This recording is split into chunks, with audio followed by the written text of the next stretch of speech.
ลักโลกเลื่อยมาจึงหอบใจมาฝากไว้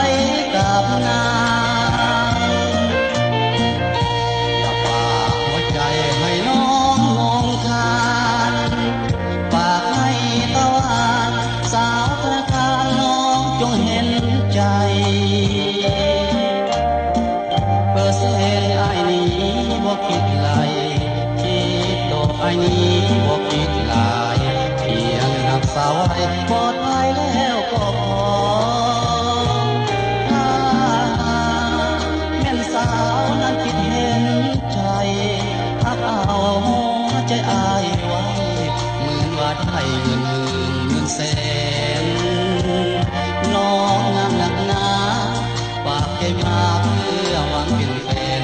สาวธนาคารบ่ทำให้เห็นจะขอเป็นแฟนของน้องผู้เดียวขอฝากหัวใจให้สาวธนาคารเข้าฝากเงินล้านส่วนอายขอฝากหัวใจย่านคนมาคิดลวงโลกย่านเขาลักโลกอีกต่อไปจึงขอฝากใจไว้ธนาคาร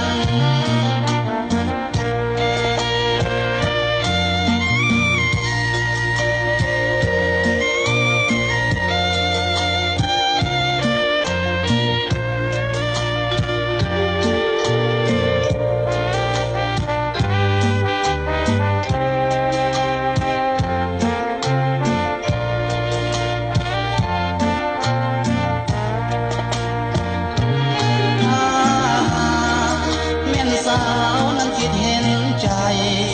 พักเอาหัวใจอายไว้เหมือนว่าได้เงินหมื่นเงินแสนน้องงามหนักหนาฝากใจมาเพื่อหวังเป็นแฟนสาวธนาคารบ่ทำให้เข็นจะขอเป็นแฟนของน้อง